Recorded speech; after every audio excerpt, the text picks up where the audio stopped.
Well, hey there. Hello and welcome to the 757 Spy Flight Tech. I hope you're doing well. Well, we finally got it. We got the Flight Factor A350 update with SIDS and stars.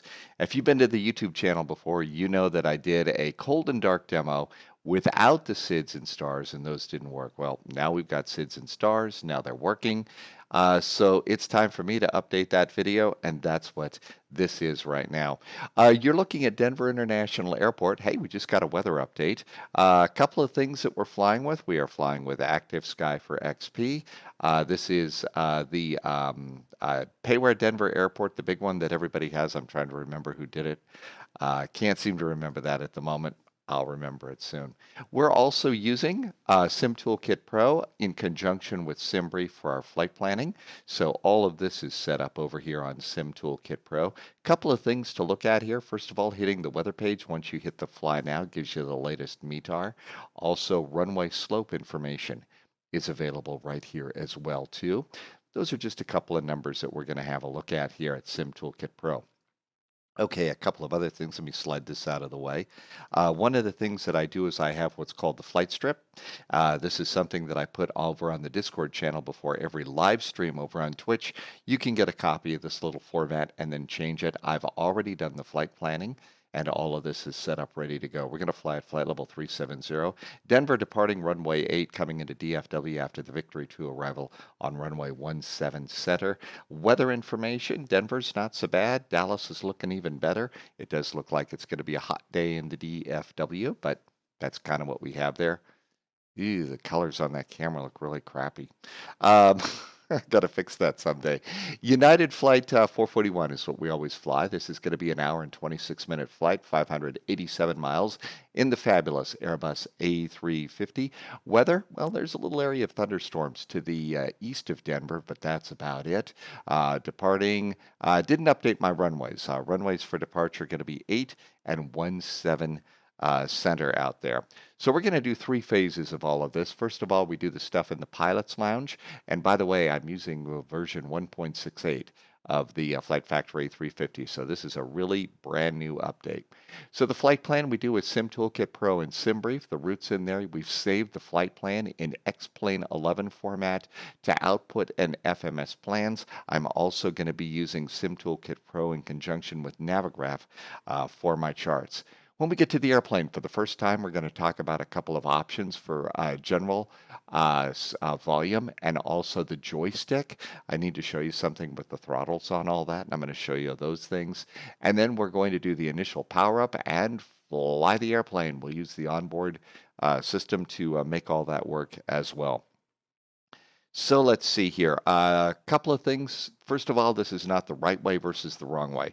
All this is stuff that I've been able to figure out so far with this airplane. Of course, I'm trying to fly it as accurately as I can, but there's still some things that, what's the polite word, elude me.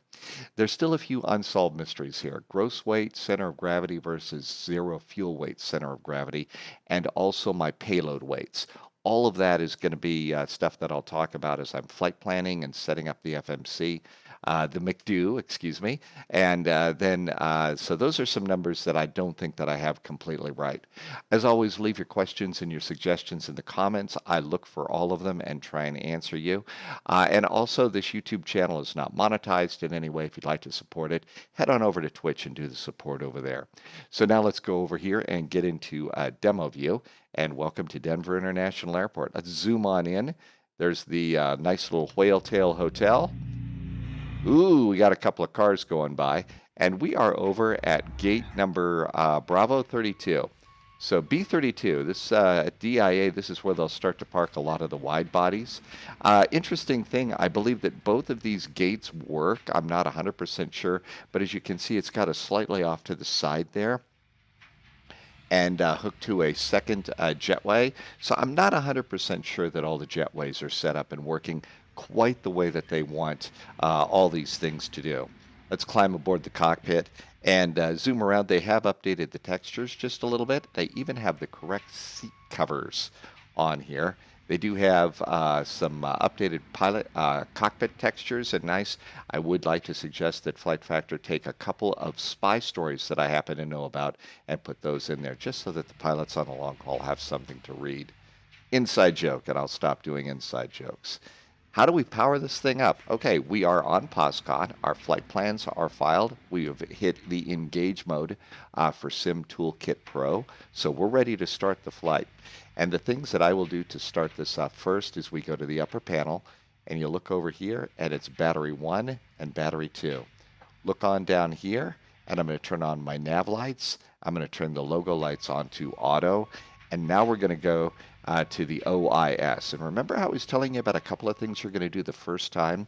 Let's say you're not hearing anything from your airplane. Well, one of the things to do is click this thing, the general volume. Click the general volume all the way up. You got to do that. Okay, notice that we didn't, and you have to do that, I believe, for every livery as well, too, because I've changed some liveries here a little bit. So you got to do that as well. Other than that, I leave all of these pretty much alone.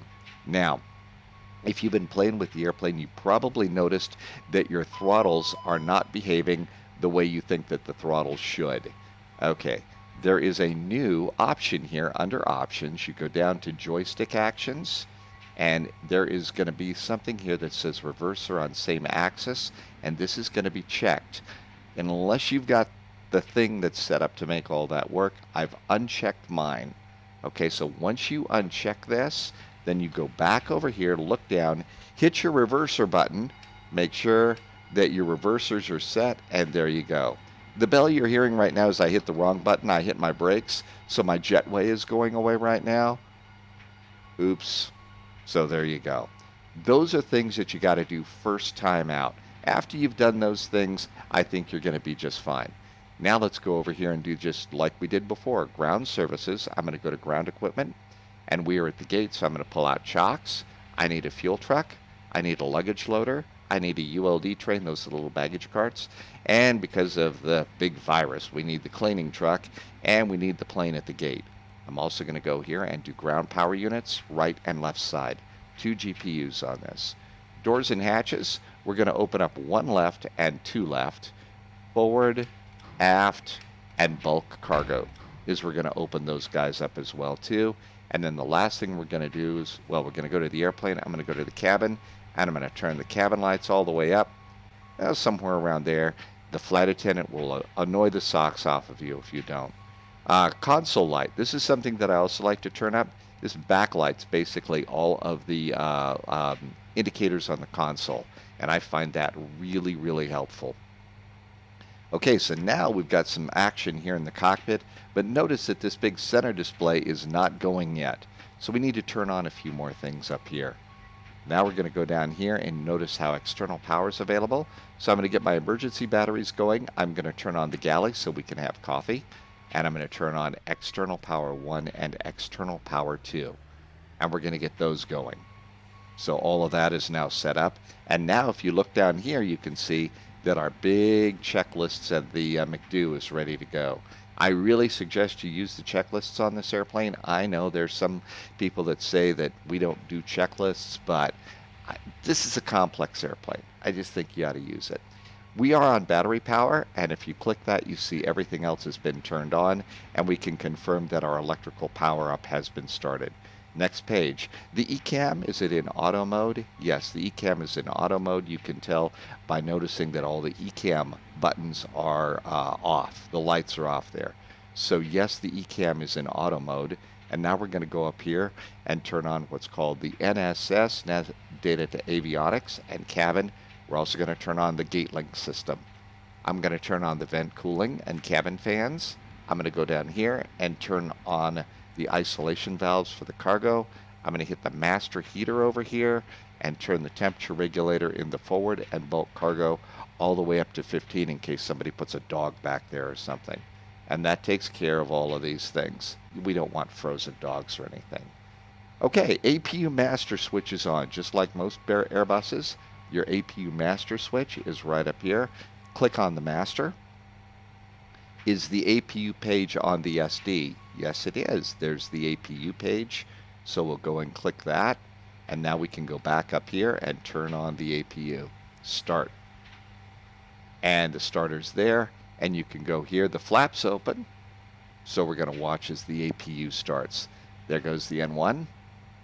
We're going to watch the EGT kick into gear as well, too. There goes the EGT. Coffee. The coffee machine. See why it's important to turn on the coffee machines? The galley button. And now that we have an avail up here, we'll look down here and notice that avail has been confirmed that it's on. Okay, now it's going to say RMP12 frequencies. I'm just going to click these top three things. The bell you heard, that's the flight attendant being obnoxious. Ignore him. Unless you want to be homicidal, and you can go and click the flight attendant button 15 times. I get tired of being homicidal. I save my homicide for other things. Okay, so we're going to go ahead and we're going to kick the VHF button, make it green. I'm going to hit this button here, and I'm going to turn it all the way up. I'm going to go to the intercom. I'm going to hit the button and turn it all the way up. I'm going to turn the cabin. I'm going to hit the cabin button. I'm going to turn the cabin halfway up. I'm going to hit the PA, and I'm going to turn it up one click. 122.95. That is CTAF, also known as Unicom, here on POSCON. I'm going to click this button here, and I'm going to go to 123450. That's going to be air-to-air communications once we get out of the airport area. So 12345, and that takes care of those. Squawk pages. From over here, I'm going to go and hit the slave button. I'm going to turn it to master. Yes, this is one of those live streams where we have masters and slaves. And okay, I had to do my stupid joke there. Sorry about that. We did get a squawk code from POSCON. My squawk code is 1410. So hit squawk 1410. And mode, I'm going to put it into standby mode. And then we're done there. I'm going to hit the VHF button again, go back over here to my checklist, and our squawk has been selected, and we're good to go there. APU agent light, that's the little fire button if you have to fire off a fire bottle. And all of the engine agent lights, I'm going to just click those top two buttons and then go up here, and we're going to do the fire checks. So look up here, there's fire, and you're going to hit the button twice. All of a sudden you see the squibs and discharge buttons. The fire buttons are on. Looking over here, cargo and smoke, those are on. We'll look down here and see master warning is on. We're going to look down here and we're going to see fire warnings, and we're also going to notice that the fire lights are lit on the engine starters. And that is the fire check, and it's going to go off automatically, at which point you can say that the results were good. Your fire checks are now done. And that takes care of the initial power and startup. Let's go back one and hit cockpit prep, and we're going to do the overhead panel. So let's go ahead, and this thing would like us to go over here and turn on the captain and purser button on the evac system. We're also going to turn on crew supply for oxygen at this point. Now it's time to do the ADIRS. So we'll look up here, and there is ADIRS number 1, ADIRS number 2, ADIRS number 3. Actually, it's IR 1, 2, and 3. We'll just turn those on, and they just turn on 1, 2, 3 right now. Remaining lights as required. Okay, if it's nighttime, you're going to go down here and you could turn up these guys. This is going to be the cockpit floodlights. So those are going to be the lights that you're going to want to turn on for those. I'm not going to mess with those very much. Cockpit door remains unlocked. That's cool for right now. So really our remaining lights are good. Now let's go over here. We're going to look up here, and I'm going to test the seatbelt light, but turn it off. We're going to go and turn on no smoking, and I'm going to arm the emergency exit lights. Now we're going to go down here, and it's time for us to start doing some fueling. So here's where some of the numbers that I have get a little bit fuzzy. First of all, you're going to need your flight plan. I use the United Airlines 2018 style of flight plan out of SimBrief. I've saved it to my desktop as a PDF file, and here are the numbers that we're going to need. We need the trip fuel, FAR fuel, and we're going to also need our alternate fuel. So these three numbers here off the top lines are what I'm going to get. So to get to Dallas-Fort Worth, SimBrief says we need 9677, 9.6 tons of fuel. For our alternate, to get to Oklahoma City, we need 4633. Our contingency fuel, that's going to be that FAR number, 3262. And those numbers go in there. And now our fuel on board is 17.5. SimBrief says I needed a little bit less than that. Now I'm also going to go ahead and I'm going to add a little bit more fuel in here. I'd like at least 45 minutes of APU time, and I'd like about 35 minutes of taxi time. Now I have boarded 19.5 tons of fuel. Again, SimBrief had me at 20. SimBrief says I need 20.133 tons of fuel. And I also need to update a couple of numbers over here. Again, that's the flight attendant. Ignore him. So SimBrief says 20.1. I'm at 19.5. Let's kick our taxi time up to 45 minutes. Ooh, there's 20. How about 55 minutes of APU time? 20.1. That's close. I'm going to click this up to 55 too. Now I've got just a little bit more fuel. 20.6. That's more fuel than I need. That's one of those fuzzy numbers that I'm going to tell you about. But this gets us everything we need in the airplane. I'm now going to hit implement. And by the way, when I did the flight planning, my fuel factor, I kicked up to P20 over in SimBrief. And that was a suggestion by one of my viewers over on Twitch, and it really seems to work well.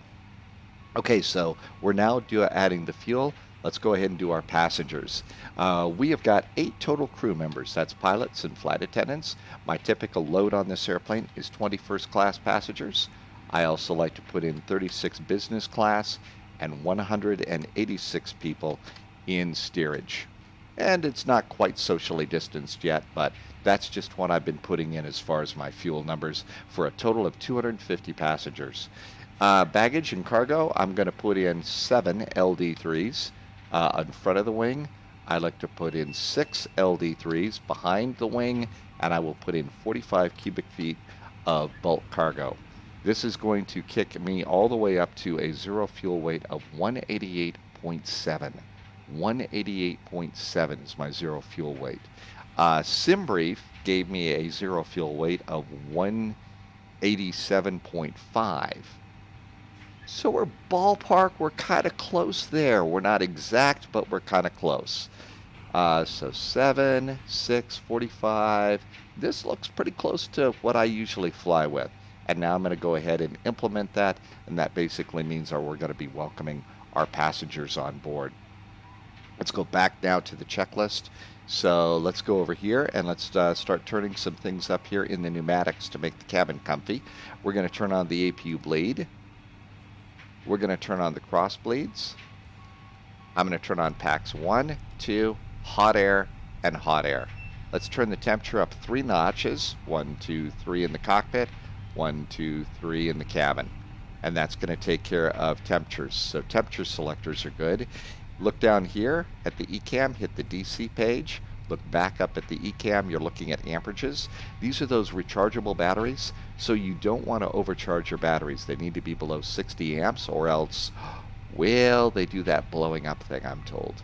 APU generator push button. That's this thing here. We're going to put the APU gen online. I'm also going to go ahead and I turn on my bus tie at this point in time. So that takes care of those. Let's go back up here and turn the generators on. 1, 2, 3, 4. Jennies are on. Maintenance panel is good. The cargo air selectors are set. Ground hydraulics, that's these two. Not the main hydraulics. We're only doing ground hydraulics to start, and that takes care of that page. Air data selectors, that's these 3 buttons here. Make sure that they are pointed up. They're good. We'll check that off. Gear lever is down. That's good. We're going to turn on the anti-skid system. And the standby instruments, that's these 2 little guys here. We're going to make sure that those are on, and that takes care of that one. Surveillance systems, that's this stuff down here. We are going to turn on system 1, 2, 3, and 4. And that takes care of these guys over here. And that takes care of those pages. Now here's a fuzzy area for me. I'm not 100% about what we're doing here, but we're going to now go into the McDo and go to the surveillance page, and then we're going to hit the controls page. Now over here, I generally go and I hit the defaults. So transponder should be on auto. There's our squawk code. I've just been hitting the default buttons. I don't necessarily know how all this works, so I'm gonna, again, I don't think I'm doing this right. But notice how it changed my squawk code, and So again, I don't think I'm doing this right, but that's just the way that it's been working for me right now. I have to re-enter my squawk code 1410, 1410, and hit enter. And I'm going to leave it alone. Now if we look back down here at the RMP page, go to the squawk page, 1410, it's the master. Again, I don't know if I'm doing it right. There you go on that one. Now it's time to start doing the init page, and here's where some of the improvements on the airplane come in. Let's go to the active page, and we're going to go and we're going to start to do the init. I'm going to start with our flight number, United Airlines, Flight 441, hit enter. Now you could do from to and alternate at this point, but because I've saved this flight plan, I'm going to hit route select, and now we've got 2 flights in here, Denver to DFW, and apply. Remember, your routes, let me remind myself where I put that information. This is save to, okay, it's the line right down there, right? Yeah, that one. Save the format. I'm using xPlane 11 format. Save to xPlane 11 /output /FMS plans. And that should take care of that for you. Now our flight plan is essentially loaded, but we need to put in some data like cruise altitude. SimBrief has got me going on up to flight level 370 for today's flight. Hit enter. My cost index, SimBrief is giving me a cost index of 160 on this airplane. I don't know if that's right. That's just what I'm doing. Flight attendant beeping us. I'm going to ignore him. Not going to give into pressure. Hit the IRS button and align. And now we hit return. Departure. Here's some of the cool new stuff. So departure, we are going to be taking off on Denver runway 8. So look for runway 8. And of course it's all the way at the bottom. So if it's at the bottom, you just hit this little triangle there, runway 8. Look at all these new numbers. These are brand new colors that we haven't seen before. Let's hit SID. And our departure is going to be the Sleek 1. So let's go down here and look for Sleek 1. There's Sleek 1. Is there a transition? None. Okay, that's all we need to do. Hit temporary flight plan. Wow, look at all of that. That's pretty cool. There's the Sleek 1 arrival. Let's go ahead and insert temporary. And all that's now in there. Okay, from here, I'm going to go and we're going to go back to active, back to the init page. We just did departure, nav aids. This is another page that I'm not playing around with. I don't know some of the things in here, so I'm going to leave this alone. Let's do fuel and loading. This is all new stuff now. So let's go ahead and get some of our information. We need 0 fuel weight, block fuel, and 0 fuel weight center of gravity. So I'm first of all going to change our PAX number to 250. So that's good. Now let's go back over here. 0 fuel weight, according to the pilot information system, is 188.7. So let's put that number in. 188.7. Enter. Block fuel. We'll just tilt the camera up a little bit. Right now our fuel on board is 20.5. So I'm going to go 20.5. Enter. Now we're starting to get some data showing up here. So we got all this. Now we got to find that center of gravity. I have not found this yet. So this is a fuzzy area for me. The only place that I'm able to find any kind of a center of gravity piece of information is over here on the performance calculator. And that says 26.4. So I'm going to go ahead and put this in here, 26.4. I don't think that that's right, but at least it gives me the data that I need. And so now all of this is in there. Let's hit return, and we're going to go take off performance. And here's all of a sudden our data that we need.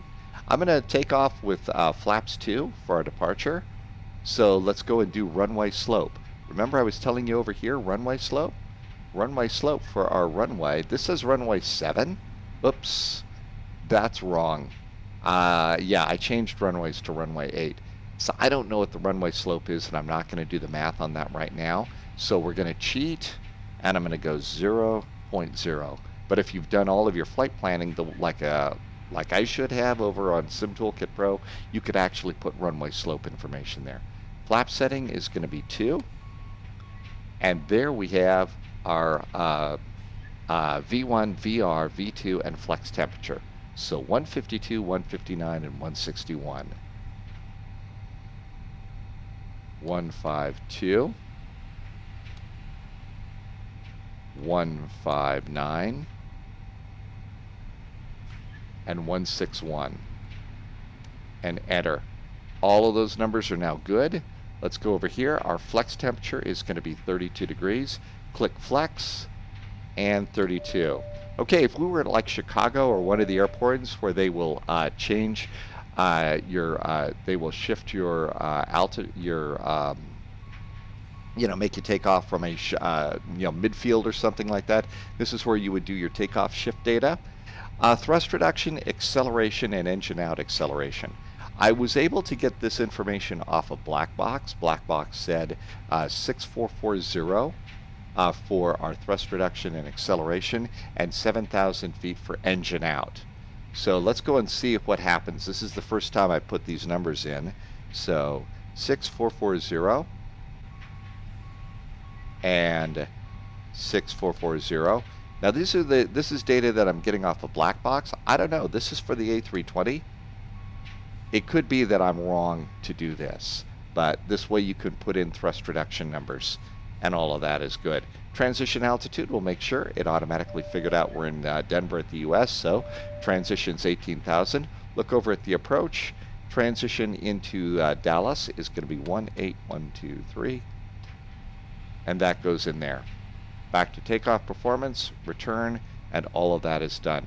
Our GPS primary is now set, so I'm going to clear the memo there, and let's go to active and flight plan. And now we can go up here, and this is about the only time that I will pop a window out like this. And I'm going to turn off a couple of things, and I'm going to go ahead and put this over on plan, and I'm going to go ahead and leave it all the way down, and we're going to look back down here. You're going to have to slide this over here. It wants to put it in the middle. And now you can go over here and just page for your flight plan. And this should get us all the way into the big DFW area. So there we are to DFW. So that gets us to Dallas, but it doesn't get us on the ground. So let's go ahead and click this thing here. It says DFW, and let's click our arrival. We know that our runway coming in, Dallas currently is landing to the south. It's going to be United, so they're going to put us over on the east side of the airport. So that's going to be runway 17 center. Our approach coming in is going to be the ILS for 17 center. All of this is new. Via, none or bossy. Well, I should probably go and have a look at some charts here. That's still a good idea to do that. So let's go ahead and grab our flight plan. I need a new one from SimBrief. And this is SimBrief through SimTookkitPro. Let's go to the DFW charts. Okay, let's go ahead, and we're going to do Victory 2 coming in. So looking down for Victory 2. Let's get the approach. Runway 17 center. 17 center, the ILS. And while we're at it, I'm just going to go ahead and grab myself my airport charts. And I believe that this is the taxi for United Land. Okay, so the ILS, we're going to come in on the Victory 2 arrival. There's Bossy. And we're going to come over here to, I think it's FOP. So Bossy, Penny, Zing. How about if we just go with nothing on that one right now? I don't think we have to go all the way out on Bossy. So we're going to do Novia. Our star, we're going to look down here for Victory 2. There's Victory 2. Our transition is going to be Badano. All of that information is now in. Let's hit temporary flight plan and insert it. We got SIDS and stars now. And as we go through, you can see here's all the Sleek 1 departure information. A little star here means these are some of the hard altitudes that they're wanting us to hit with speeds. There's our flight plan. There's the Victory 2 arrival. There's FOP. We have manual flight, so in Boeing terms, vectors, and a discontinuity into Zing, Jiffy, the runway, and these blue numbers here, that's your missed approach with a hold at JASPA. And there we go. There is your flight plan. We are in good shape. So next step, let's hit next over here. Barrel reference, our departure altimeter is 30.16.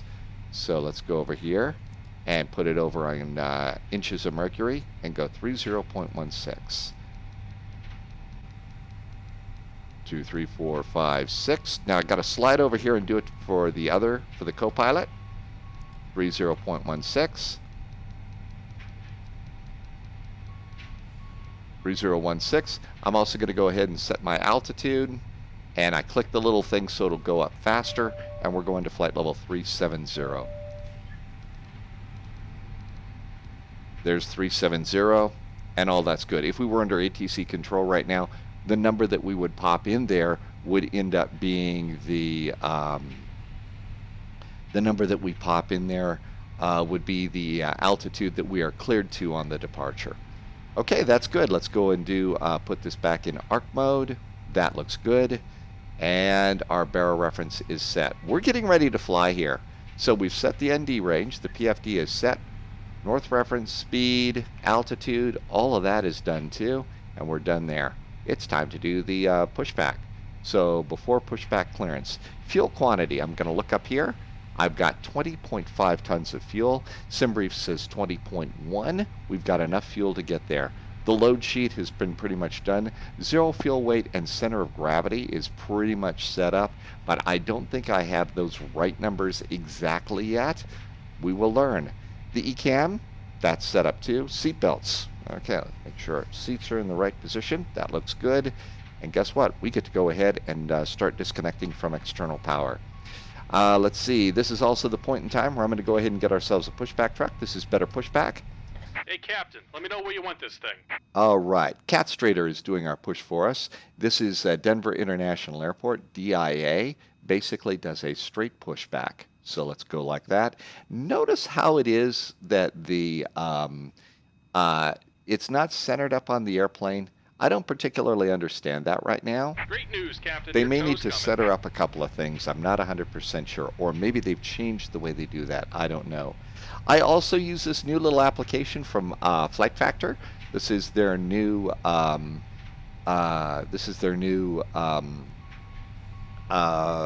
ground taxi map. I can tell you what I should tell you the exact name. It's AVS. So here we are over here. That's the origin. I am going to go down here, set our destination to KDFW. And there's the DFW. And I usually like to set these back to the default. It just looks a little bit better. And there is our runway. Go back to the origin, and all this looks good. Let's go ahead and start buttoning up the airplane. It's time to fly. So we're going to go to ground services. And I'm going to go to doors and hatches. Doors and hatches are closed, and we're ready to connect. I just closed all my doors and hatches. I'm going to go over here, and let's do chocks, fuel truck, luggage loader, train. All of that is good. We're going to look up here. I'm going to disconnect from shore power. And all that's good. Let's go ahead and pull these guys. And now to shut the flight attendant up, what you do is you go down here, go to cabin announcements, safety, play, and then go back to ground services, and that clears that up, and there you go. All of that is now set. Let's go ahead and get ready to do our pushback. So in the world of flight sim, I don't think that the pilots actually do this yet, but the real world, but in flight sim, we're going to go ahead and squawk mode Charlie. And now our squawk is on. Welcome aboard, Captain. Toes connected, bypass pins inserted. Go and kill the parking brake when you're ready to go. Okay, so then the next thing I'm going to do is, this is when I would also have turned on the beacon, because we're going to start moving up the airplane, and we're going to do seatbelts. Yeah, we're going to do seatbelts. Everything else looks good. Now, there's a cool little thing here that the real airplanes have. It's the little taxi button here. But you can see it says that it's inoperative. It doesn't work. I don't know that they'll ever be able to implement that, because that's sort of like a whole secondary flight sim window. But one of the things that I've set my quick views to is this thing. I call this my taxi view. And this way, we're looking under the airplane. This is essentially the view that the pilots get of the nose gear, because it's really hard to see. As you can see looking up here, I can't see the guy that does the waving and stuff, the flagger.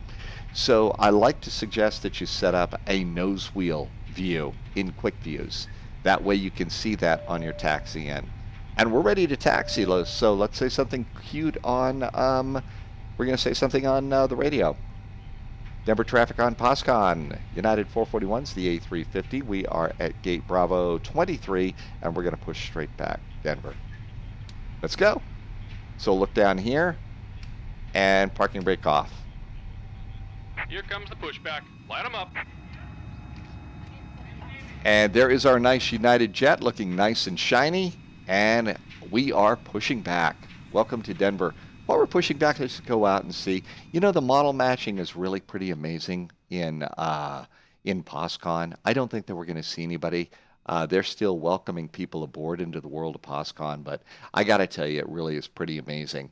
And, of course, the scenery at this airport's really good, too. All right, we are good to go there. Our pushback is in progress. Let's go down here, and let's do next. Go back, and this is going to be the engine start. And we're going to go up here, and we're going to turn on the remaining hydraulic pumps. 1, 2, 3, 4. Hydraulics are good. The Ecam needs to be in auto mode. Yep, see, it's still in electrical mode. We're going to put it into auto mode now. That's good. We're going to look back here and do the engine starters. Engine starters, look back at the Ecam. Do we have pressure, PSI, air pressure going to the engines? We sure do. So let's go ahead and start up engine number 1. And as we look down here, you can see the N2 and N3 on the engines going up. We'll keep an eye on the EGT, rate for fuel flow, as the engine auto start system continues.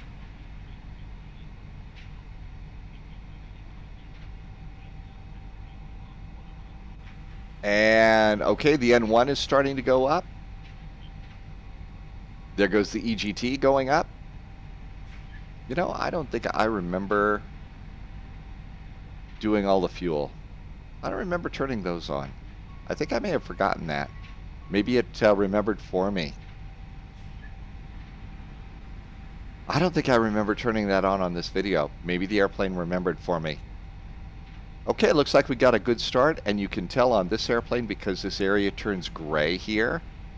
And then when the numbers settle down, then you've got a good start.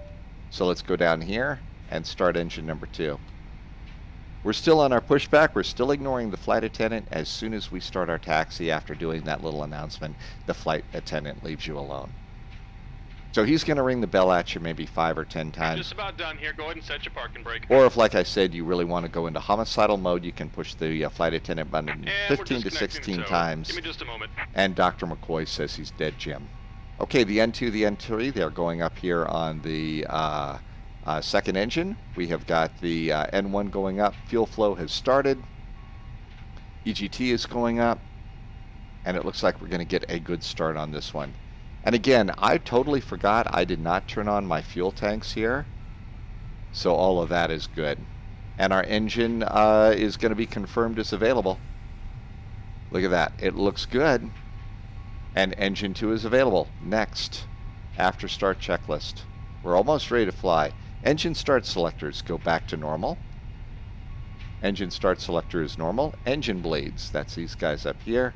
Look down, engine bleed 1, engine bleed 2 goes on. And we're disconnected. Signal and pin on the right. Take it easy and have a safe flight. Okay, we'll look for that pin, thank you. All right, APU bleed, APU master can go off. Look down here, the anti-ice, we're in Denver, it's summertime, I don't think we're gonna need that. APU generator, they actually have you turn the APU generator off while you're in flying. Ground spoilers. Ground spoilers, we're gonna go ahead and activate those. Those are now armed. So there goes the ground spoilers. Flap lever, remember we're gonna do flaps 2 for takeoff. So flaps 2, here's your flap indicator right here. Flap lever is good. Pitch trim for takeoff. Pitch trim is between, it's pretty close to set. Takeoff is 27, it says it's automatic to 26. I generally don't mess with that. The Ecam status down here is cool. I think everything is good. Let's go ahead and finish turning on the rest of the buttons here. Passenger systems, commercial systems go on. We're going to do wireless. Turn these buttons all on. We'll go ahead and guard that again. And then the last thing we're going to do is turn pressurization and altitude mode to auto. And that takes care of these two. The music that you're hearing right now is 3J cabin sounds. And this is the United stuff. So that's why you're hearing United stuff now. I'm going to turn traffic on. Traffic is now on. Let's go up here. We're going to runway turn-off lights and put this into taxi mode. And I think we're ready to go. This is also when I'm going to go over here, and to be a good pilot, I'm going to turn no smoking on and off. Lets the pilot, flight attendants know that we're going to start moving the airplane. Let's get that ground map here. Okay, so we're going to go to runway 8. So we're going all the way up here. So we're going to do Bravo Sierra to Mike. Denver traffic, United A350, leaving gate Bravo 32 via Bravo Sierra Mike to runway 8, Denver. I think we're ready to go. So parking brake goes off. Airplane's going to move a little bit forward. Get a little bit of momentum going here. Might have to add a little bit of power. Heavy airplane, nose wheel steering, and we're going to go over here and get out on the Bravo Sierra line.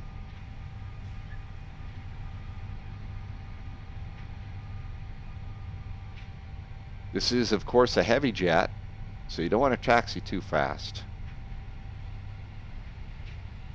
There's our Bravo Sierra.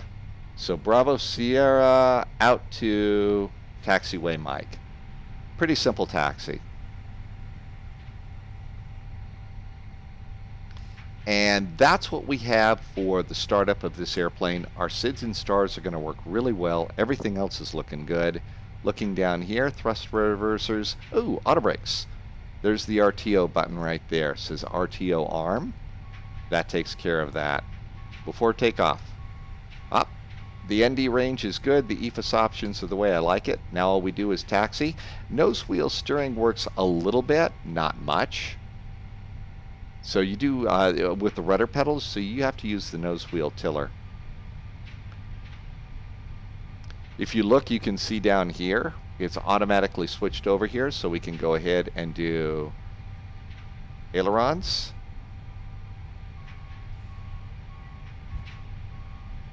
There's elevators.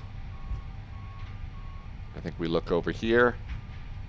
I don't see that you can hit the little button here and disconnect this from nose wheel steering for the rudder check, but I can go ahead and put the rudder all the way to the left and all the way to the right. So we do that, so we can do that. Our ground speed right now, if you're looking for your taxi speed, ground speed right there, we're going at 20 knots. This airplane does not like to do 90-degree turns any less than 10 knots. So definitely suggest you not go fast. But as you can see, we're losing a little bit of momentum. We may need to do the brake check here. So toe brakes. Yep, there goes our speed down. Now it's 17 knots. Taxiway Mike is going to be the second taxiway. Lima's the closest one. We want Mike. So we're going to just do a jump to the left and a step to the right here. There's your trivia question, if you remember what song and movie that's from. Crossing Lima. There's Lima. The plan for this is once we get up in the air and start going to our cruising altitude, I'll probably stop this as soon as we reach cruise, and there's going to be a dissolve to the point that we start. So I'm not going to make you sit and watch the entire flight to Dallas. Okay, good speed. Remember, the nose wheel is a little bit behind us, so there's our nose wheel steering.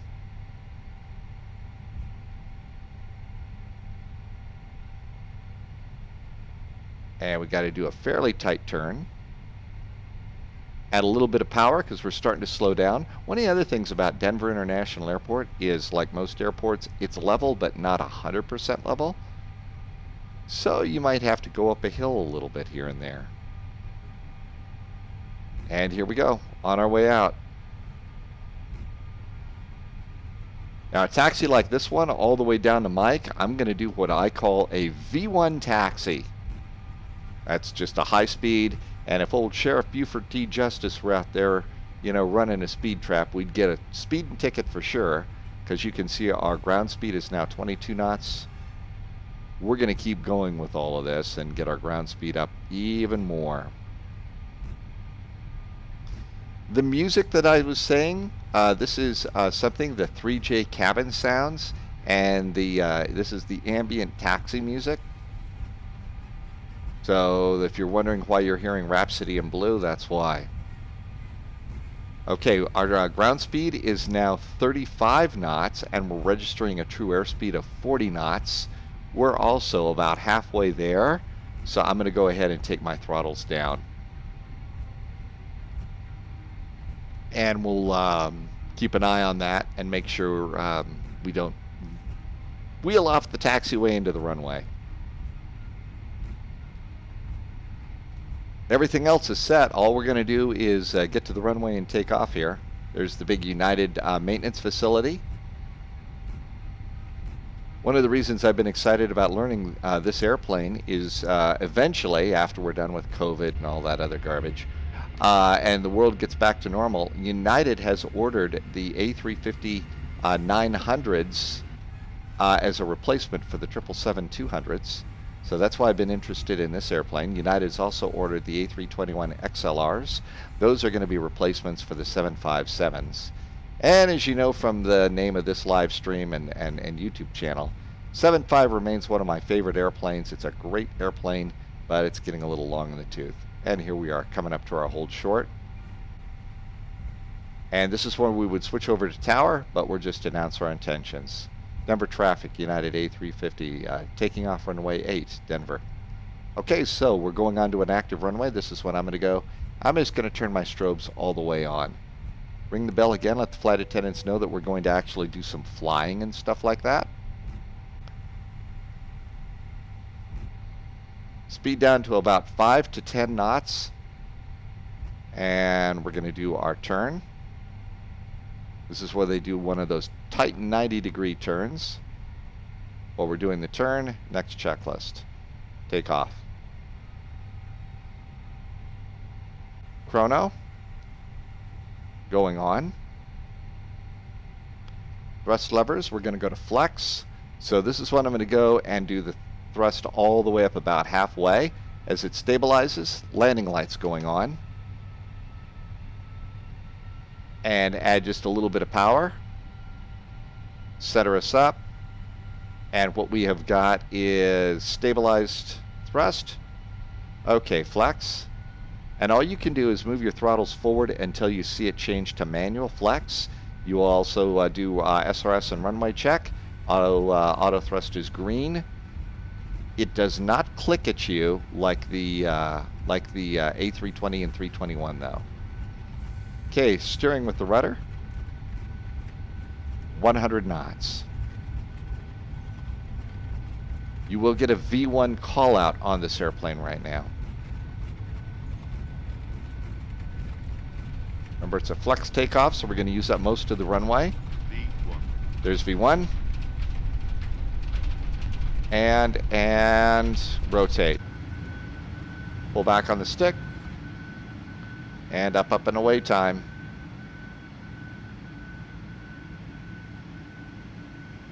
Positive rate of climb, gear going up.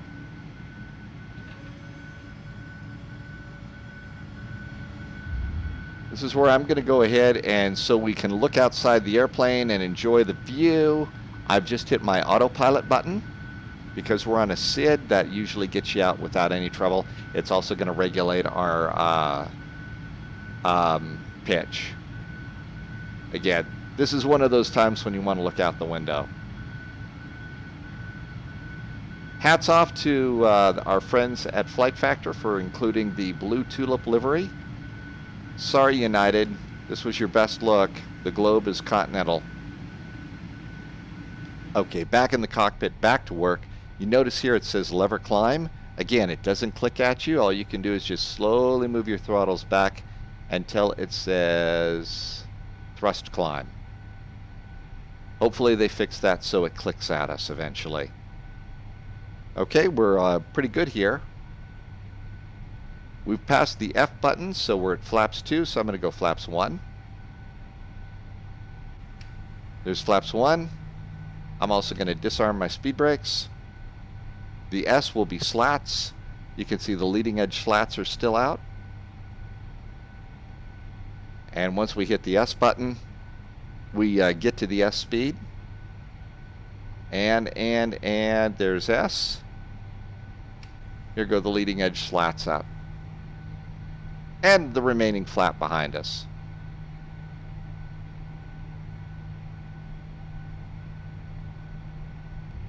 There we go. Slats are up. Looking down here at our takeoff thrust, all that was good. Gear is up. AP is now set. Runway turn-off lights. That's these over here. I'm going to turn those off. We're also going to turn off the lights on the nose wheel. And that takes care of takeoff. After takeoff checks. Anti-ice, it's Colorado. We're flying in the summertime. I'm not going to worry about anti-ice. Climb. Barrel reference standard is required. That's going to be 18,000 feet, passing 9,000 right now.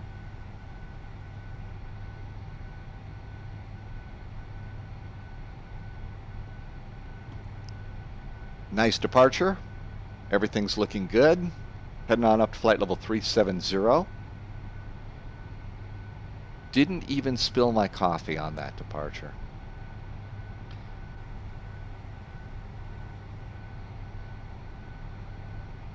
Coming up on 10,000 feet, and actually the departure that we are on right now has an altitude constraint here at Kidding. So let's put on constraints and you can see we're going to hold 10,000 feet at Kidding.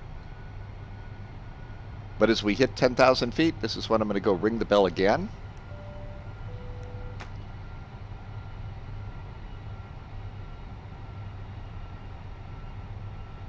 Ladies and gentlemen, thank you for flying with us. A special thank you and welcome back to our global service customers, million milers, 100K and premier execs on board. We do appreciate your business. They and Mileage Plus members will receive valuable miles for today's flight. To become a member, you can enroll online at united.com. The captain has asked the flight attendants to remain seated for just a few more moments.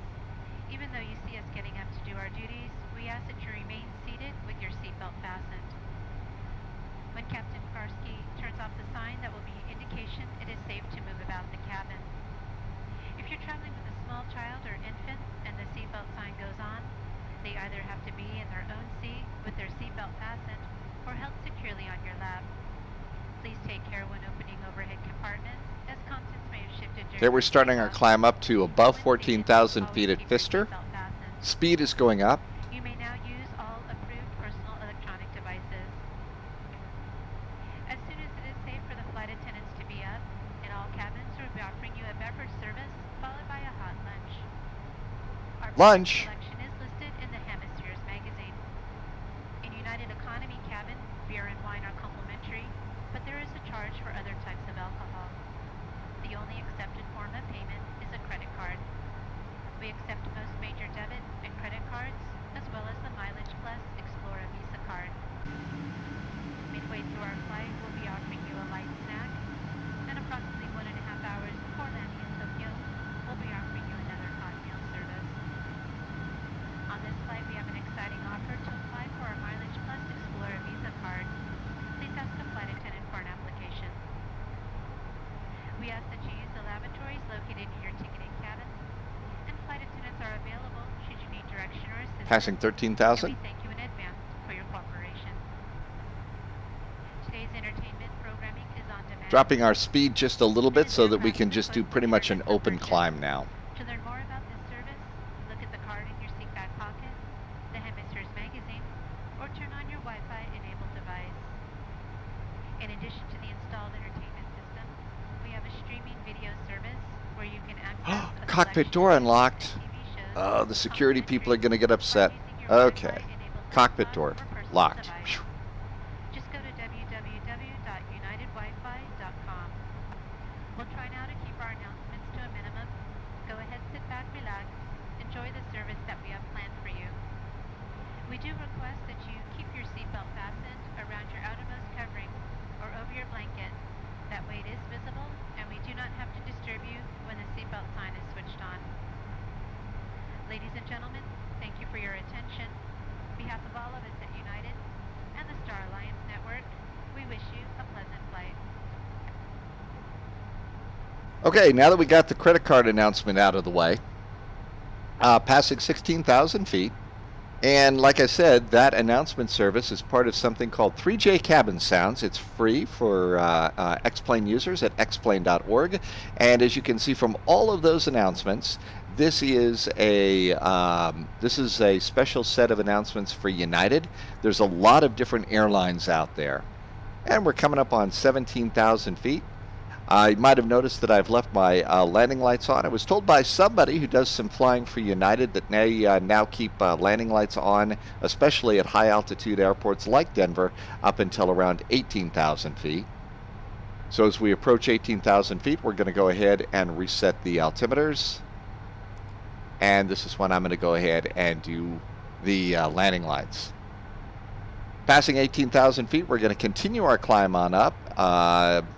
On the departure, where I'm slowly also starting to bring my map out, and I'm going to hit airports so that we can see. So we've just taken off from Denver. There is Colorado Springs Airport. There is Pueblo Airport. We can also go over here and turn on terrain radar, and we'll probably see the front range of the Rockies over there. Yep, there's the front range. There's Colorado Springs. That's got to be Pikes Peak over there. I don't think we're going to see Pikes Peak today. Got a few too many clouds out there and a lot of haze, which is normal in Colorado this time of year. So we're going to continue our climb. We can go down here to the checklist, and barrel reference is good. Cruise altitude has been set. Anti-ice, don't think we need that today. Seatbelts, going to leave seatbelts on to 25,000 feet. The current set of FlyJ cabin sounds for the United pack will do an announcement at 25,000 feet about seatbelts and stuff, so that's why I've started to do that. We're climbing at 1,300 feet per minute. Our airspeed has increased to 330 knots, and we're also starting to show indications of Mach speed down here too. We're at Mach 0.7. We'll probably cruise at Mach 0.8 on this particular flight. Over here on the charts application, and I do suggest having charts for this airplane, we can go ahead and hit the button there, and you can see that we are coming out of the Colorado Springs Airport, and pretty much, out of Denver Airport, there's Colorado Springs. Pikes Peak's going to be right about there between Colorado Springs and Woodland Park. So that was a good indicator of where we were. The flight summary data is looking pretty good too. Let's go ahead and slide this out of the way. Navigraph can slide out, hit the weather button, and there is the latest weather information for DFW. I'm going to go ahead and Control C that, and I'm going to go ahead and put this into my flight strip.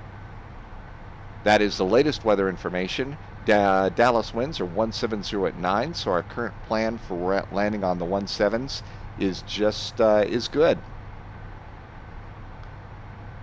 So all that is looking good. We're going to continue our climb here.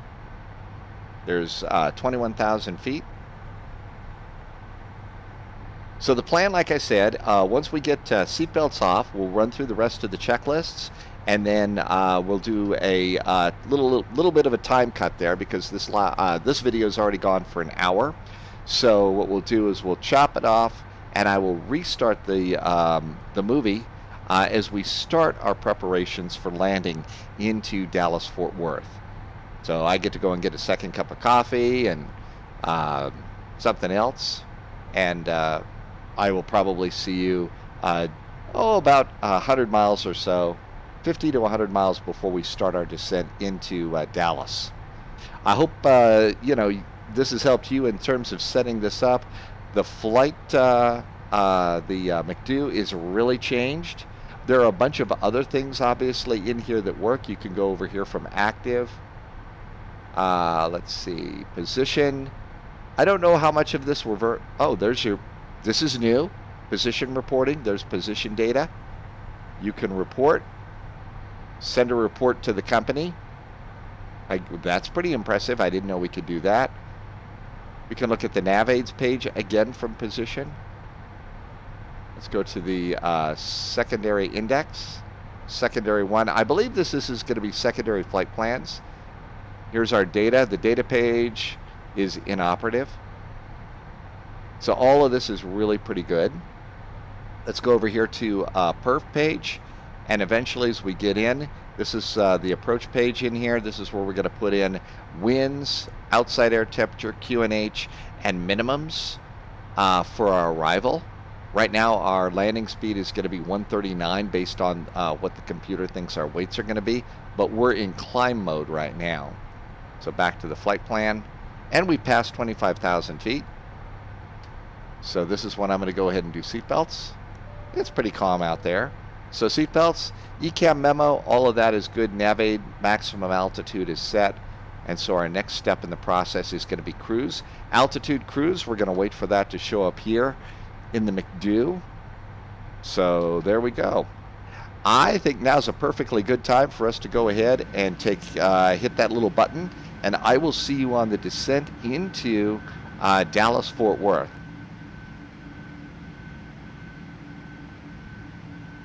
Hello there, just a quick update right now. We are not at the top of our coming in on the descent, but I did want to show you the top of climb. So right now it still says we're on thrust climb. It says climb. We're approaching 37,000 feet, flight level 370, our main climb. And you can see that all of a sudden, there goes our rate of climb all the way down. We're cruising at Mach 0.84. Mach and altitude cruise have boxes around them, so now our speed is locked in. When altitude cruise goes away, now we are officially in cruise mode, so we can look down here and we can go to the perf page, and notice now cruise is highlighted, so we would click that one, and it's got our managed speed of, we could do a step climb a little bit later on if we wanted, but not really going to worry too much about that. Our destination is Dallas-Fort Worth, runway 17 center, and it looks like we're going to be getting there at 1513 Zulu. Right now it's 1409 Zulu, so we've got a little bit of time here before we're going to be doing our descent. Back to the flight plan page, we have top of descent here at Victory, and it looks like our top of descent is going to happen at about 1446. Actually, I think it's down here at 1451. One of those two numbers. I think it's the top of descent. Maybe, nope, it's this number right here, 1446. So we've got about 50 minutes or so, but we can go here and I can check off altitude cruise. The memo is clear, so the Ecam system review, we could go ahead and do the Ecam review. And that's a little bit more bulky on this particular airplane right now. This isn't really the Ecam, so you kind of have to go down here and let's hit the engine button, and then you can look up here, and there's our engines. All of those are looking good. After that, we could look at the doors. Doors are closed. Cabin vertical speed. This is the pressurization. So cockpit pressurization is something you look at. Wheels. Do we have any hot brakes or anything like that? No, but we got PSI, so our tires are pumped up. Fuel page, this shows you that we've got 7.9 tons and 8.1 tons on either side of the airplane. And from what I understand, this airplane will automatically balance itself out. The electrical system, you can see that the generators are on. The APU generator is offline. The electrical DC system, we're not overcharging our batteries. That's good. Hydraulics, this is something that the pilots are definitely going to keep a close eye on, the yellow and green hydraulic systems, making sure that these numbers aren't doing a crash dive or something. Flight controls, you basically look at this and make sure that nothing's flashing at you. That's a good thing to do. The APU is off. The bleeds, again on this one, what you're going to do is, I think the big thing you're going to look at is see, are numbers going down dramatically? Air conditioning, this is the temperature in the airplane, various parts from the cabin to the cargo pits, to the cockpit, to the avionics. And then pressurization, this is going to tell us what the pressurization is in the cabin. Again, we want to make sure that the number isn't going super down really fast, or else, you know, it means people are dying and we don't want to do that. So now I'm going to go ahead and we are in cruise mode. Hit the cruise button, and that is everything in cruise. And so we've got temperatures, we've got block fuel, we've got all of our data, and all that looks good.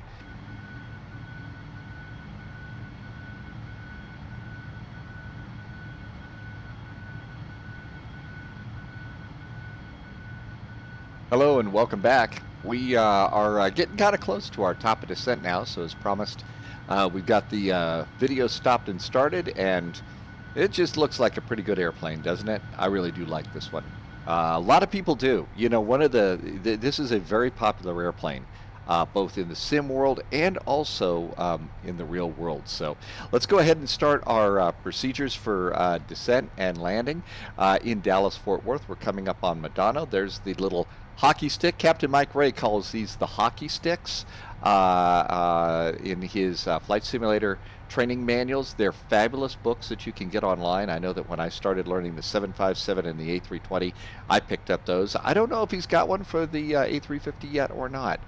Anyhow, we are coming up on 40 miles from the top of descent. You can see everything is still set up here in the McDo. I've just checked the latest weather in Dallas. Winds are 200 at 7, so the 17s are still good, 10 miles visibility. Got a few clouds at 2,000, 21,500. So high clouds. It's going to be a hazy day though in Dallas. Right now it's 29 degrees and the altimeter is going to be 3002. So I think we're all set up as far as that. I've selected a gate. It looks like gate Echo 14 is what they would use for a bigger airplane. So I'm going to go down here and let's do descent preparation checklist. And our weather has essentially been obtained. We've gotten that information. Landing election has been made. Barrel reference preset. I'm thinking that what they're wanting you to do is preset the barrel reference.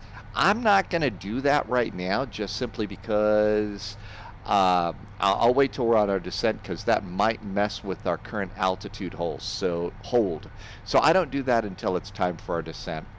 We're going to be on the Victory 2 arrival. So Victory 2 at Madonna, that's going to be the approach that we're going to do.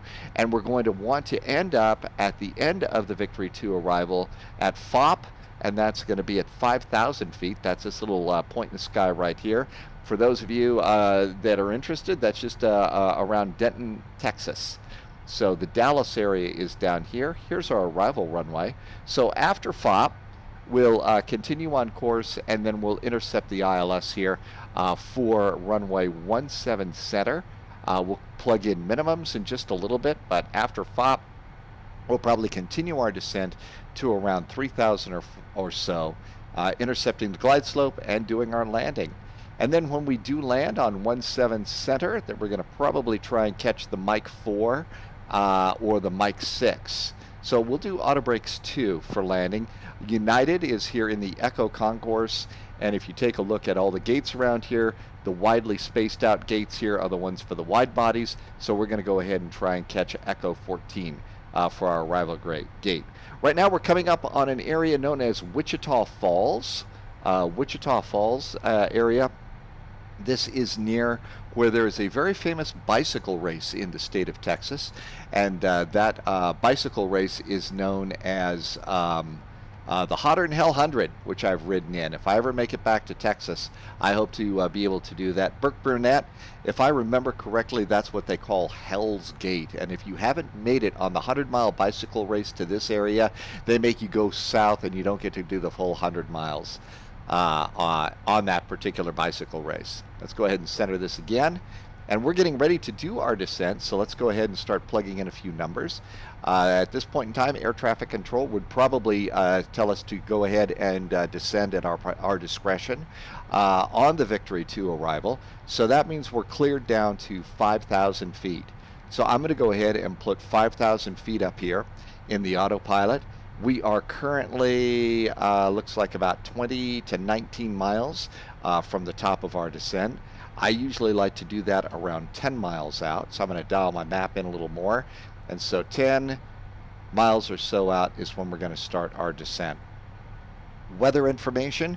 We're going to get some fresh weather information, but right now I'm going to monitor this for our descent, and that way we can go and start plugging in the weather information in just a second.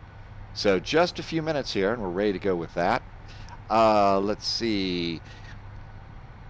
Again, the things that you're going to need along with this airplane that I think make a difference is SimTookkitPro, which is free. You're also going to want Navigraph, which is a subscription service for charts and also navigation data. I think that that's probably a key thing for complex airplanes like this. A weather engine, I use Active Sky as my weather engine. And we are also flying on one of the networks. I'm flying on the POSCON network right now. We are now less than 10 miles away from our top of descent. So as we look down here, I like to hit around 7 because that's a lucky number. 007, you know, that sort of thing. And to make all of this work, you're going to go and you're going to make this a managed descent. So the little finger that pushes it in, and we have started our descent. And there we go. Descent has started. So the barrel reference preset, let's go up here. And we're going to go, and I'm going to hit the barrel button. And the altimeter is 3002. So let's go with a 2 and push the button. And we're going to slide over here. And let's hit this one. 3002. Should be 3007 for the spy, but oh well. By the way, let me just show you this once again. This is kind of important in the worlds of Airbus. So here's the altitude button, and here's what we just pressed. See how the little cursor here is a finger that's going like this? Now watch what happens when I move it down here. Now you see how it's got a hand like this? So in Airbus, you know, push for managed, pull for not managed, but autopilot. So that's the way they do that here. So if you want, you can have some fun and say, for managed, you're going to give it the finger. For non-managed, you're going to give it the hand. At least that's a cute way to remember that. Okay, let's go ahead and we're going to go from here, from active. We're going to go to the perf page, and we are in descent mode. Let's go to approach mode, and we're going to put in the weather information that I've obtained. Our weather information, winds in Dallas are 200. Our wind speed right now in the DFW is 07. So you just put in a 7 and you get a 007 there. So there's a cool spy reference. Outside air temperature right now, it is 29 degrees in the DFW. And the altimeter again is 3002. So 30.02. There's that. Okay, minimums. This is information that we're going to get over here.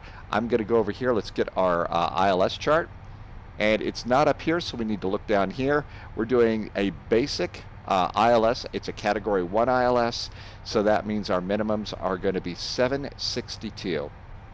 So let's go over here, slide that back out of the way, and I'm going to put here in the radio 762. I might be doing that wrong. I'm not sure, but 762 is going to be my minimums for the radio altimeter. We're going to have full flaps. That means our landing speed will be 139 knots. Our approach speed is going to be 144, and we have just entered our arrival data. Position in nav aids is good. Security pages is fine. Auto brakes. Yeah, we kind of got to worry about the auto brakes here. So to do the auto brakes, this is a little awkward. You need to turn over here, and you can see you got this little button right here. There's two of them. There's the outer button and the inner. The inner button, we're going to turn that up. And I'm going to see, did you notice this number over here changed? Here, I'll move it again. There's auto brakes 3. There's auto brakes high. I'm going to go to auto brakes 2 for today's landing. So auto brakes are set to 2. Anti-ice, it's Dallas. It's summertime. I don't think so. Okay, let's go back. And we're going to do the descent. And the next thing we're going to do is we're going to do the exterior lights will be set. This is at 10,000 feet. Seatbelts are here. I'm going to start my seatbelts at 25,000 feet on my arrival. So that's what I'm going to be doing next. I'll spare you the latest announcements. You can see here something that I like to call a tan line. So here is a definite line between sceneries. We're moving into an area of ortho scenery. And I kind of think that ortho scenery really does add an awful lot to xPlane, so I definitely suggest ortho scenery. And now we're coming up on a little dot here, so I think we've got a speed reduction here. Yes, at Belfer we need to be below 30,000 feet, and we need our speed to be 290. So we're going to watch our speed get reduced here just a little bit. We're actually a little bit lower than we need to be, but that's okay. That way we can kind of tilt the nose up a little bit, lose some speed without having to throw out speed brakes or anything like that. There with the speed reduction on the tape. So again, we're going to be a little bit below. This one's called the donut. It's a green dot, but they call that one the donut because green dot is actually the flap speed over here on the speed tape. And notice our speed is indeed going down to 290 knots. And all that's looking good. Again, I've got constraints set up here. We've also got terrain radar set up, so that's looking good. No thunderstorms in the area, so I think our landing into the DFW is going to be fairly nice. Over on the radios, I have gone to 1, 2, 3, 4, 5 for air-to-air communications. I'm going to switch this back. We have started our descent. Captain Garski has turned on the fasten seatbelt sign. Flight attendants will be in the aisles to collect all service items. That was an automated response at 25,000, so seatbelts are going to go on.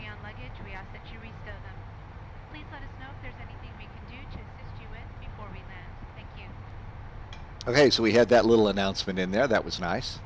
Totally forgot what I was going to say. Speed's still going down to 290.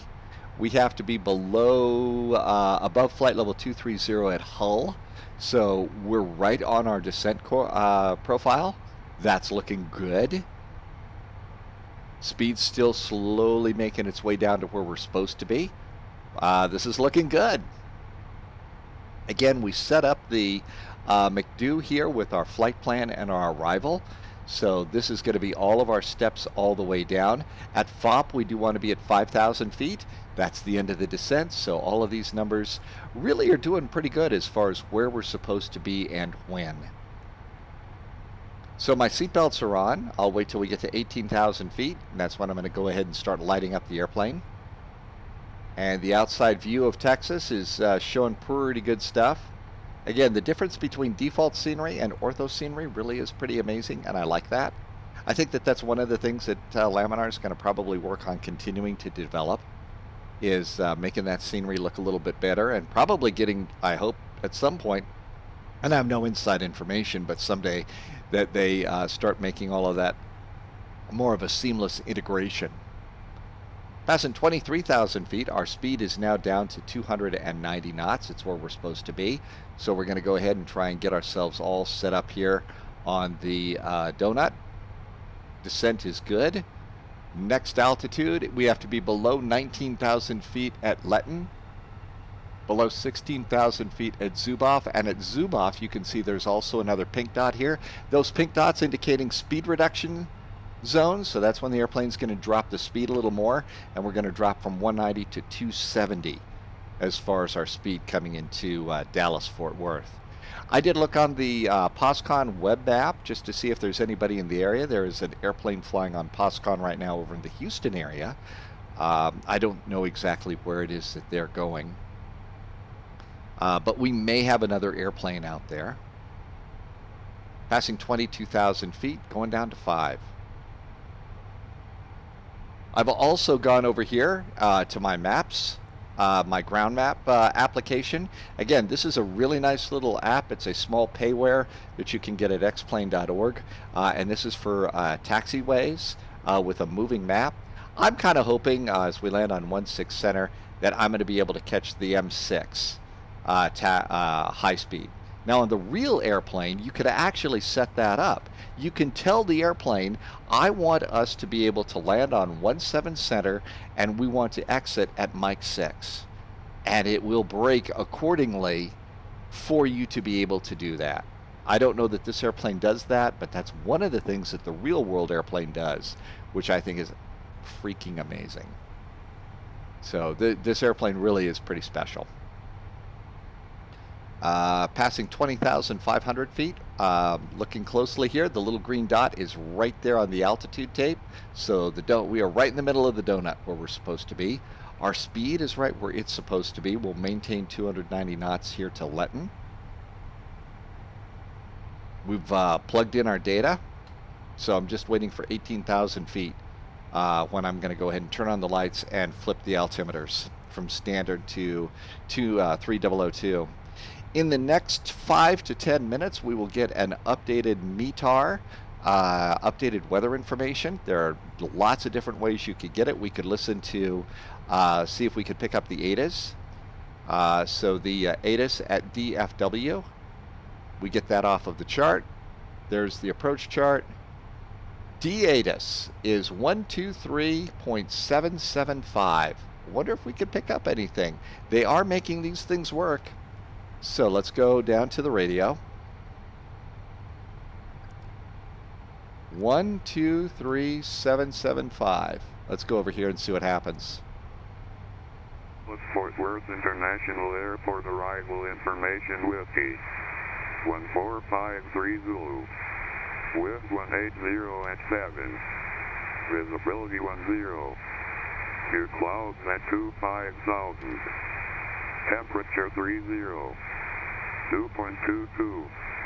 Altimeter 3002. Remarks AO2. Sea level pressure 155. 50010. Simultaneous visual approach to runways 13 right, 17 right, 18 left, 17 center, 17 left. Notices to airmen. How about that? Okay, we should have listened to the whole thing, but we passed 18,000 feet, so altimeters from standard to 3002. We got the latest weather information, so the altimeter's good. Let's set that to 3002. And then according to like what I had heard, this is also when we're going to go ahead and preset all of the nose lights. So all of those are good. So exterior lights are set, FLS data and barrel references have been set and checked. So all that's good. On the descent, we're going to monitor our descent. Rate of descent is good. Speed brakes, I don't think we're going to need them. Weather, we're not going to need the weather radar on the EFIS or anything like that. Holding patterns. Okay, one of the things is this airplane will do a hold. Now, I don't think I'm going to make you watch a hold right now, but there is a hold here at Victory. So we could go and set up a hold at Victory. You're going to need to know the outbound course, which is 287. You're also going to need to know that this is a 10 nautical mile hold, and you'll put that information in, and it works. I have verified that holds do work on the A350, and they work very, very well. So if you're going to fly in a VATSIM event like the Kaitac Heart Attack, let's see, I lost count of the number of orbits that I did on not one but two separate holds. So this airplane is now ready for a Kaitac Heart Attack. So holding patterns, those actually work too. If you'd like, leave comments in leave a suggestion in the comments. If you'd like to see me set up a hold, I will put together a video and run a hold for you. Other than that, we'll probably do an occasional hold on the live stream over on Twitch. That's Twitch TV /757spy. Passing 14,000 feet now. We are now back to 12345. Let's go ahead and change this to 122950.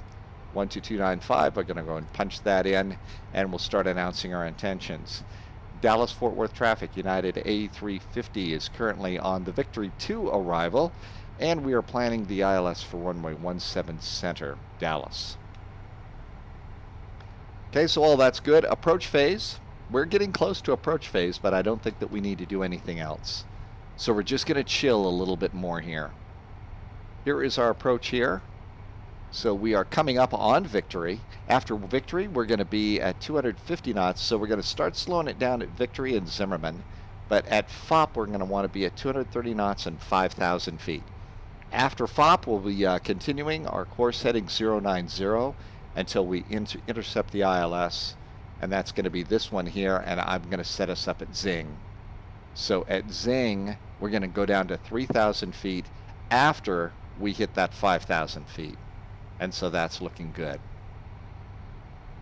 There are some good flight manuals that come with this airplane. They are about as complete as you'd expect. A lot of it is information from the real-world manuals, and I think that it's good. There are some things that work and some things that don't work, and obviously the developers don't spend most of their time updating manuals, so that's why I think that things like live streams and videos like this are really good for these kinds of flights. Oh, that's looking good. That's looking good. Nothing is wrong down here. About ready to hit 10,000 feet here, so we're going to get our next slowdown in just a second.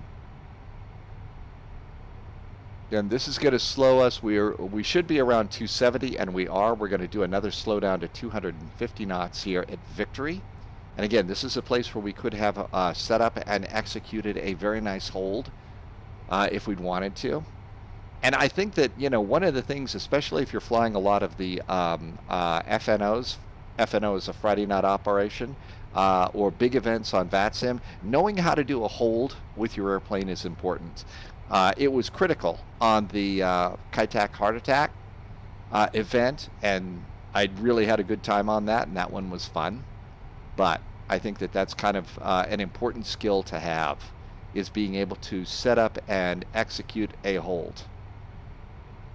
And like at Kaitak, they didn't just use a published hold like this one.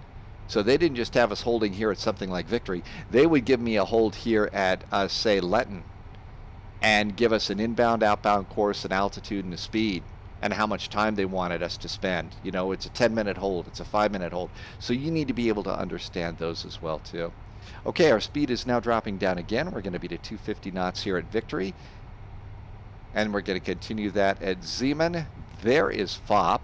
And so if you look up here, there is the top of our ILS. So we'll do vectors until we intercept the ILS coming there. So after FOP, we need to be prepared to continue our descent down to 3,000 feet to intercept the ILS there. And we're going to do a hold here at 7,000 feet for just a little bit.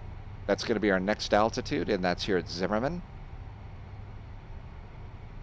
For speeds, when I'm approaching the airport, the two rule of thumb speeds that I like to have on, especially on an Airbus, but it also works well with the 757 too, is 210 after I exit the star. As soon as I can get to 210, and then turning final and setting up for the final descent, I like to be at least 180, especially in an Airbus, because Airbuses are really slick and they love to float. So those are the speeds that I generally like to have set up if I possibly can. Sometimes ATC will want us to go a little faster or a little slower. Slower is always better on these airplanes. Okay, coming up on Zimmerman, we want to be at 7,000 feet, and we're going to hold at 7,000 feet there. We'll do another speed reduction at FOP to 230, and that's going to be 5,000. And you can even see the numbers are right there. It's hard to see Zimmerman because I've got terrain radar on. There's some of the lakes. There is the airport, runway 17 setter. So we're good to go there.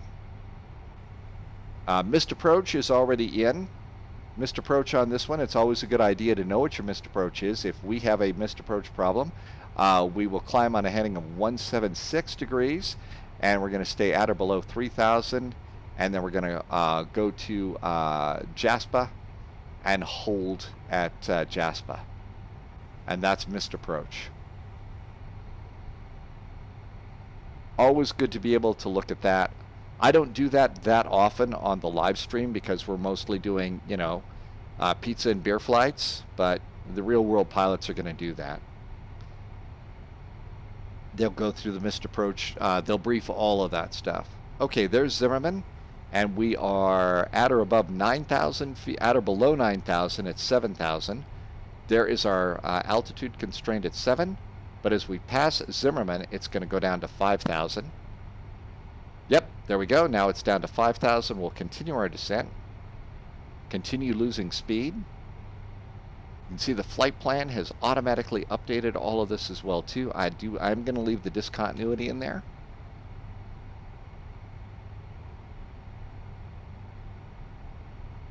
We're on the maps. Generally at this point, I'm at 40 miles. In just a little bit, as soon as the top of the ILS gets here in the 20-mile range, I'm going to drop my map in just a little bit more, and at that point I will activate the LS landing systems. So we are close to basically saying, let's go ahead and say that we're in approach phase. Monitoring is good. Speed brakes are not needed. So by approach phase, that's going to be me hitting the LS button. And I'm dialing my map in now, and we're going to see the top of the ILS show up right up here in just a second. Coming up on our speed reduction point. Passengers looking out the windows.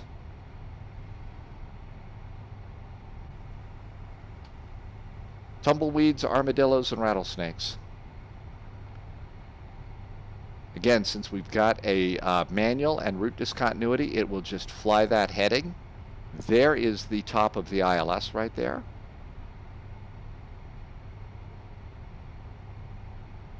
So after FOP, I'm going to go ahead and take temporary control of my speed.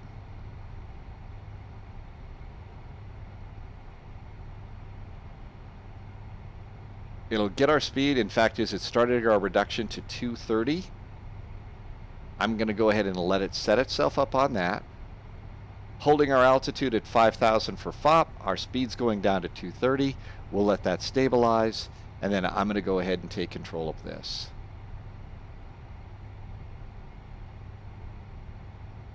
There's 230. I'm going to go ahead and remember how I told you about the finger in the hand. This time I'm going to use the hand. I'm going to pull it out, and it says my speed's 235. I'm going to drop my speed down to 210. That's so that I can go and roll out a little bit of flap here. There's the green dot. Green dot is when you can start throwing out your flaps a little bit. We're now on our course here, and our next stop is going to be Zing. There's Zing. So we're going to go just a little bit more. And let's also, as our speed's coming down, I'm going to throw out a notch of flaps, arm my speed brakes for landing, and now down to 3,000 feet. I'm going to let the airplane manage that speed down to that descent to 3,000. There goes down to 3,000. That looks good. Speed's dropping to 210.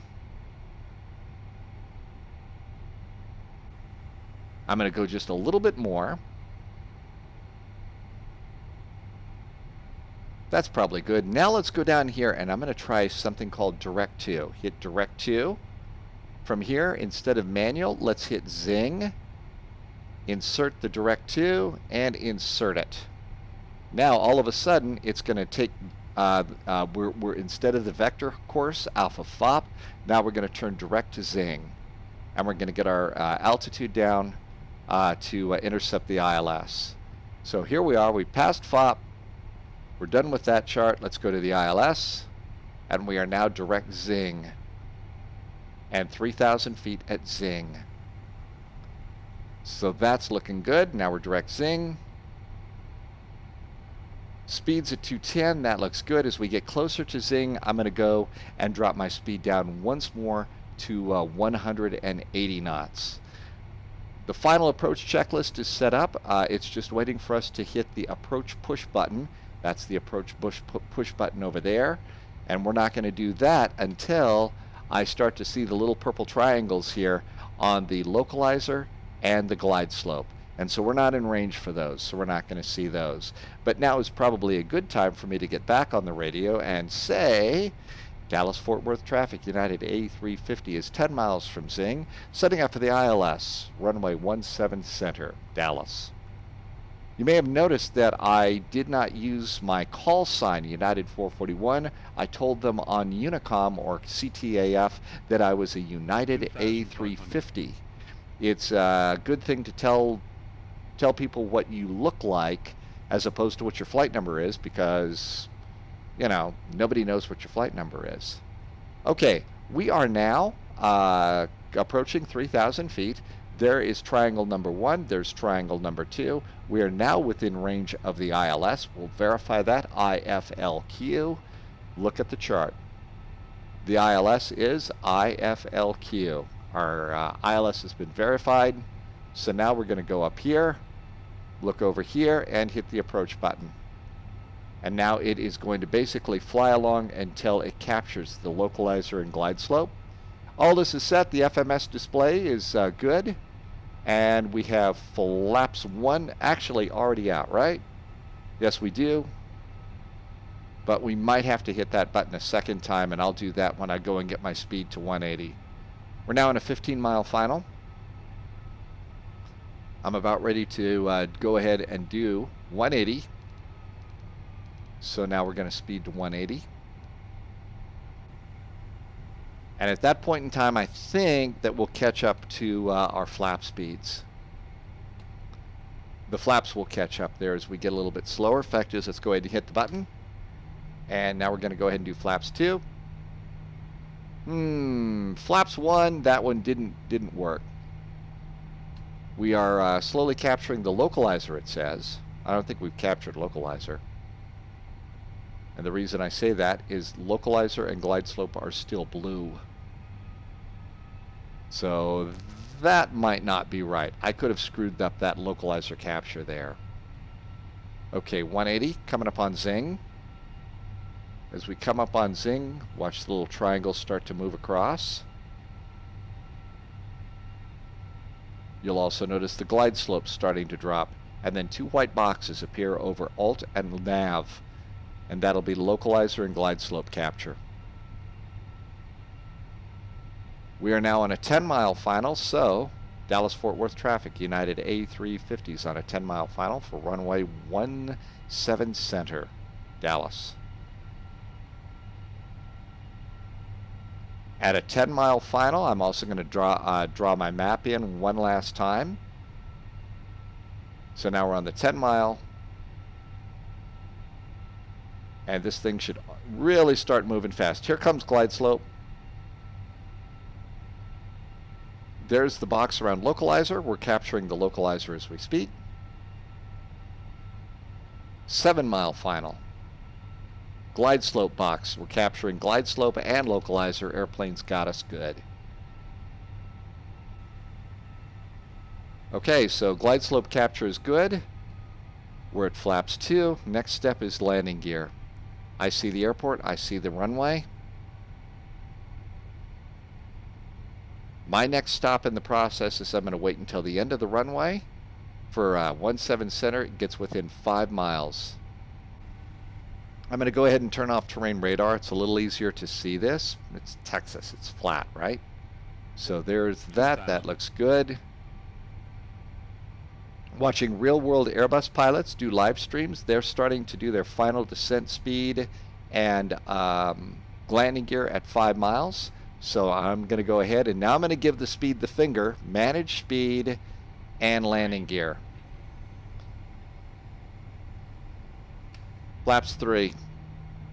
Auto brake is confirmed. Auto brake is confirmed 2. Ground spoilers are armed. Ecam, are we confirmed on the wheel page? We are. Now it's flaps full. If you've got rudder pedals and stuff like that and a chair, I suggest you get set up and have your hands ready, because you're going to stop being a computer pilot and actually push joysticks and stuff. Dallas-Fort Worth traffic, United A350, 4-mile final for runway 17 center, landing DFW. Okay, we've got the F coming up there. That means full flaps. I usually like to wait until we get right to that F before I throw out my full flaps. There we go, full flaps. Look down here. Flight parameters, I think they are good, and so we're good to go there. 100 above. I'm going to set after landing. Okay, gently take your hand, put it on your throttle. You don't want to move it much, like I just did. Terrain. On this one, that's bad, because that'll mess up your speed. Okay, we're pretty close. I've got a little headwind, not much. Autopilot off. Alarms off. I'm controlling the airplane. 500. I've got 2 on the left, 2 white lights on the left, 2 red lights on the right. Pappy lights are good. We're on the glide slope. 300.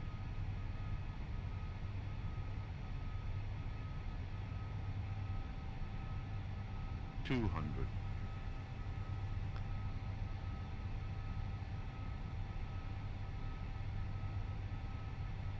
100, 90, 80, 70, 60, 50, 40, 30, 20, retard, 10,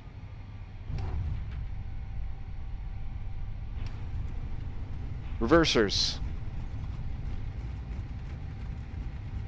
Reverse thrust green.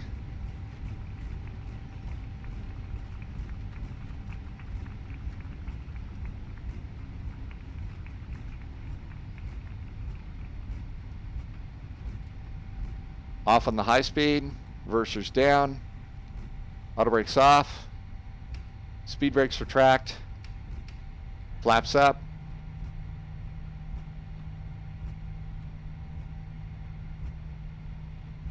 Mic 3 is the one we're off on. Okay, landing lights, nose lights, APU flap open. So we actually did better than I thought. Start the turn. We're the only people in the airport, so I'm just going to go ahead and cross the other runway like I own the place. And now that we're crossing the runway, strobe's going to go off. Runway turn-off lights are going to go off too. Start the APU.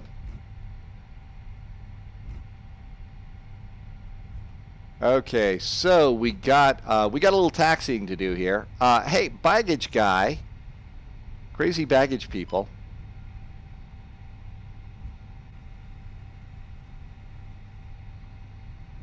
So we only got off at mic 3 and we were hoping mic 7. So you can see I really didn't need that much auto brake, but did pretty good there. APU is up and available. So up here we're going to go in and do the bleed. I'm also going to do the generator, although they say you don't turn the bleed on until you're ready to do engines off, because what that will end up doing is that means you'll end up blowing exhaust into your airplane, into the cabin. Okay, I'm going to turn off air parts, constraints. I'm going to turn off traffic.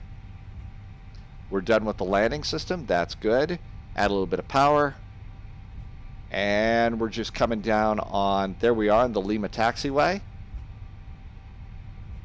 How about if we get off on Kilo 10?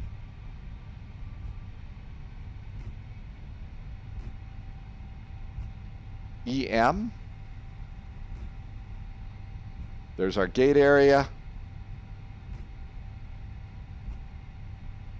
Slow it down. And this takes us right into those United gates I was talking about.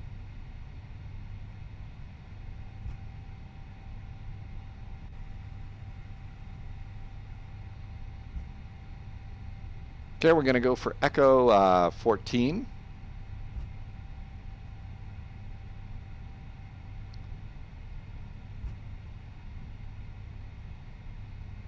So let's go over here, and we're coming in like that. That's good.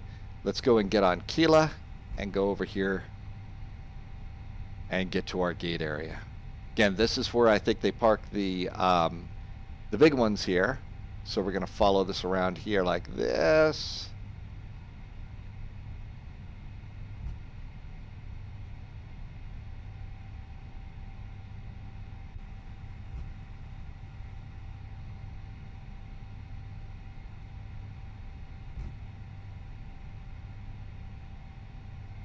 Okay, there's 15, there's 14. Let's look out here. Does it say so on the paint?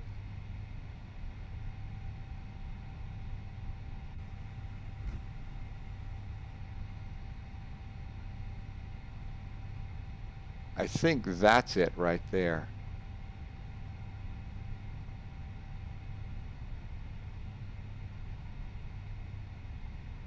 That says 13. So I think I went, there's 14. Okay, let's go in this way. Get rid of that, get rid of that.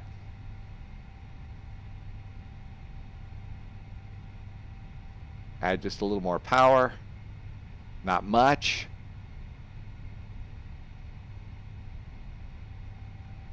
There's our gate. Go straight on in. It even says 14 on the paint on the concrete, which is good. Okay, coming in at 14. I'm done with all of my lights up there. Gate Gourmet always likes to get in the way. I don't know why. It just follows me around. There goes one of the trams. I don't know if they would actually call them people movers here or not. And we're going to look up here and see if we get gate guidance going in. Yep, there it is. It just popped up.